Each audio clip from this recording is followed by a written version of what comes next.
ఆదాయంతో పోలిస్తే శివబాలకృష్ణ ఆస్తులు 350% అట. ఆహా, 214 ఆస్తుల్ని అటాచ్ చేసిన ఏసీబీ. కీలక దశకు గొర్రెల కేసు. 2 కేసుల్లోనూ డ్రాఫ్ట్ ఛార్జ్షీట్ సిద్ధం. అవినీతి కేసుల్లో ప్రతి 48 గంటలకు ఒకరి పట్టివేత. 8 నెలల్లో 145 కేసులు. టాప్ 3లో రెవెన్యూ, హోమ్, మున్సిపల్, ఐఏఎస్, ఐపీఎస్లపైన ఫిర్యాదులు. వెల్లడిస్తున్న ఏసీబీ గణాంకాలట. శివబాలకృష్ణ అనేటోడు రెరా ఆఫీసరు.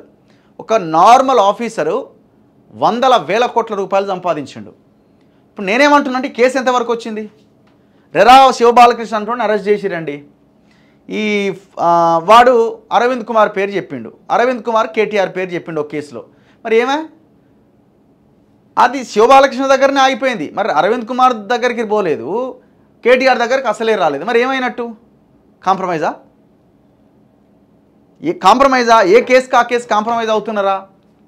ఇది విచారణ కోర్టులో ఉంది. మేము ఒకవేళ చర్యలు తీసుకుంటే మళ్ళీ కక్ష సాధింపు అంటారు. ఎందుకంటారు కక్ష సాధింపు అని?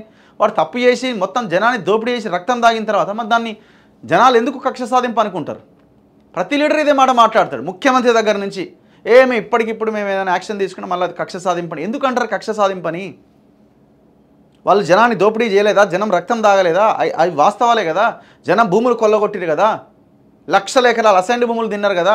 వీడి రెరా శివబాలకృష్ణ అంటోడు వన్ టీము ఈ రెరాలో కానీ, అండ్ ఇరిగేషన్లో కానీ, అండ్ టౌన్ ప్లానింగ్లో కానీ, అండ్ హెచ్ఎండిఏలో కానీ ఈ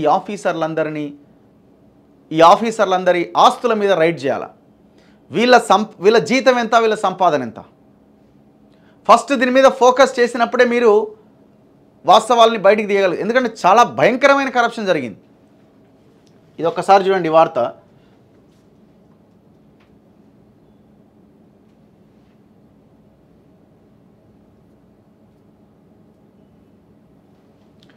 హెచ్ఎండిఏ మాజీ డైరెక్టర్ శివబాలకృష్ణ కేసు కీలక దశకు చేరుకుంది. డ్రాఫ్ట్ ఛార్జ్షీట్ సిద్ధం చేసిన అవినీతి నిరోధక శాఖ అధికారులు శివబాలకృష్ణ ఆదాయానికి మించిన ఆస్తులను కూడబెట్టినట్టుగా నిర్ధారించారు. అతని ఆదాయంతో పోలిస్తే ఆస్తుల విలువ 350% అధికంగా ఉన్నదట. ఈ కేసులో 214 ఆస్తులను అటాచ్ చేసిరట. ఎన్ని? 214 ఆస్తులట. ఏందిది? విచారణలో శివబాలకృష్ణ వెల్లడించిన కొందరు అధికారులను కూడా విచారించేందుకు ఏసీబీ సిద్ధమైంది. మరోవైపు గొర్రెల కొనుగోలులో అక్రమాల కేసులో కూడా ఏసీబీ డ్రాఫ్ట్ ఛార్జ్షీట్ను సిద్ధం చేసింది. ఇప్పుడు ఈ గొర్రెల స్కామ్లో అన్యాయంగా ఒక గిరిజన ఆఫీసర్ రామచంద్ర నాయక్ని ఇబ్బంది పెట్టారు.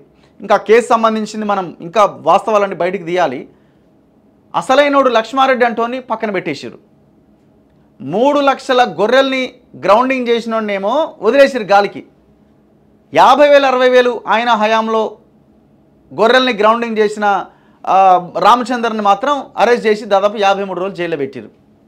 మరి ఏం తేల్చిరయ్యా అంటే ఏం తేల్చిందేం లేదు. ఇంతవరకు ఆ రామచంద్ర నాయక్ ఇన్ని ఆస్తులు సంపాదించిందని ఇదే ఆంధ్రజ్యోతి లాంటి పేపర్లో పెద్ద ఎత్తున వార్తలు వచ్చినాయి. మరి ఏసీబీ రైడ్ జరిగిందా? అధికారులు పోయి ఆయన ఆస్తులు ఏమైనా లెక్క తీసిరా? ఇంతవరకు అసలు అది లేనే లేదు. అంటే ఒకరిని తప్పించడం కోసం ఇంకొకరిని అరెస్ట్ చేసి అన్యాయంగా ఒక కుటుంబాన్ని ఇబ్బంది పెట్టారు కదా మీరు. ఏమైంది ఆ గొర్రెలస్కి? ఏం చేసిర్రు? ఇదే ఆంధ్రజ్యోతిలో వచ్చింది. 700 కోట్ల జరిగింది. ఎవరి హయాంలో జరిగింది? ఏం 700 కోట్లు? ఆ లెక్కేంది? అధికారులు ఏం తేల్చిర్రు? మొత్తం ఈ కాంట్రాక్టర్లకు ఏదైతే గొర్రెలు ఇచ్చినటువంటి గొర్రెలు సప్లై చేసేటువంటి కాంట్రాక్టర్లకి డబ్బులు ఇచ్చేది మొత్తం కలెక్టర్ల అకౌంట్ల నుంచి పోతాయి డబ్బులు. మరి కలెక్టర్లను ఎంతమందిని ప్రాసిక్యూట్ చేసిరు? ఎంతమంది కలెక్టర్లకు నోటీసులు ఇచ్చారు? ఆ యానిమల్ అండ్ హస్బెండరీ పశుసంవర్ధక శాఖలో మొత్తం ఒక రాయలసీమ ముఠా ఒకటి తయారైందల్లా. నేను పేర్లు ఫోటోలతో సహా చేస్తా రాబోయే రోజుల్లో, విత్ నేమ్స్తో సహా.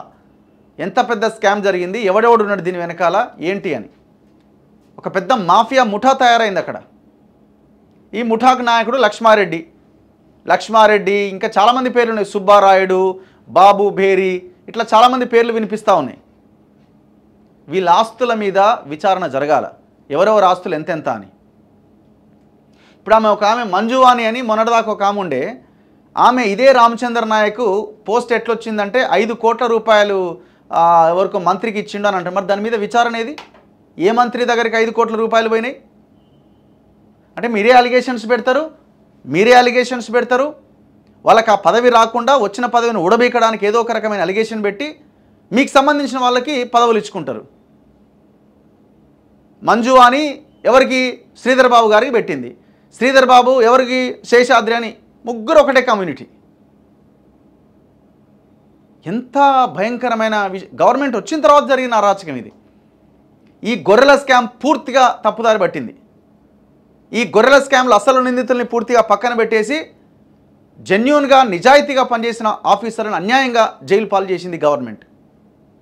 రేవంత్ రెడ్డి గారు, ఆ రామచందర్ నాయక్ అనే ఆ పర్సన్ మీకు తెలుసు, గతంలో కొడంగల్లో మద్దూరులోనే ఎక్కడో ఆయన పనిచేసి ఉన్నారు. ఆయన నిజాయితీ ఏంటి, ఆయన ఏంటి అన్నది కూడా మీకు తెలుసు. ఇమీడియట్గా ఎంక్వైరీ ఏదో స్టార్ట్ చేయండి, అసలైన దోషుల్ని అరెస్ట్ చేసి మీరు చేసిన 53 రోజులు పాపం అన్యాయంగా ఆయన్ని జైల్లో పెట్టారు. అసలు వాళ్ళ వర్షన్ తీసుకొని మీరు ఒకసారి పిలిపించి మాట్లాడండి. వీడు 350% ఆస్తులను వీడు వెనకాల ఎవడోడు ఉన్నాడు, ఎవడోడు సంపాదించిండు ఈ హెచ్ఎండిఏలో. 14 మంది ఆఫీసర్లు పర్మిషన్స్ ఇస్తారట. ఈ 14 మంది ఆఫీసర్స్ ఎవడోడైతే పర్మిషన్స్ ఇస్తాడో, యాదగిరిరావు నువ్వు కూడా ఉన్నావు ఇలా, మిస్టర్ యాదగిరిరావు. ఈ యాదగిరిరావు అనే వ్యక్తి, నేను మొన్న మెసేజ్ పెట్టిన, అయ్యా నీకు క్లారిటీ కావాలి, క్లారిఫికేషన్స్ కావాలని హెచ్ఎండిఏలో ఏం జరుగుతుందని. యాదగిరిరావు రెస్పాండ్ అవుతలేడు. నేను చాలామంది ఇరిగేషన్ ఆఫీసర్లకు కూడా మెసేజ్ పెట్టిన, వాట్ మీ ఏరియాలో మీరు ఎట్లా వీటికి పర్మిషన్స్ ఇచ్చిర్రు అని. ఈ ఆఫీసర్లను వదిలిపెట్టేది కరప్టెడ్ ఆఫీసర్స్ని ఎట్టి పరిస్థితిలో. ఎందుకంటే నష్టపోతున్న ఎవరైతే ఇప్పుడు ఆ విల్లాలు ఫ్లాట్స్ కొని నష్టపోతున్న వాళ్ళు ఏం చూసి కొన్నారు? అధికారులు ఇచ్చే పర్మిషన్స్ చూసే కదా కొన్నది. ఇంత పెద్ద అవినీతి జరిగితే మళ్ళీ ఓడి రెస్పాండ్ కాడు. మళ్ళీ తక్షణం రేవంత్ రెడ్డి గారికి చెప్పేది ఏంటంటే, మీరు ఈ ఆఫీసర్ల ఆస్తుల మీద ఎంక్వైరీ చేయండి, లీడర్ల ఆస్తుల మీద ఎంక్వైరీ చేయండి.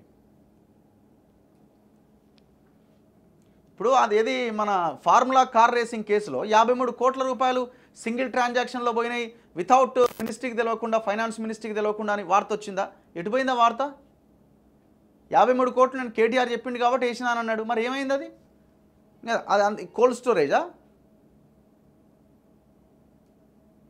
టానిక్ వైన్ షాప్కి సంతోష్ రావుది, మరి ఆ టానిక్ వైన్ షాప్ సంబంధించిన కేసు ట్యాక్స్ ఎగ్గొట్టిర్రు అని రకరకాలుగా వార్తలు వచ్చినాయి. స్పెషల్ జీవో తెచ్చి వాటికి పర్మిషన్స్ ఇచ్చిర్రు. సరే కొత్తగా వాళ్ళ ఆ షాప్కి రెన్యువల్ చేయలేదు, బాగానే ఉంది.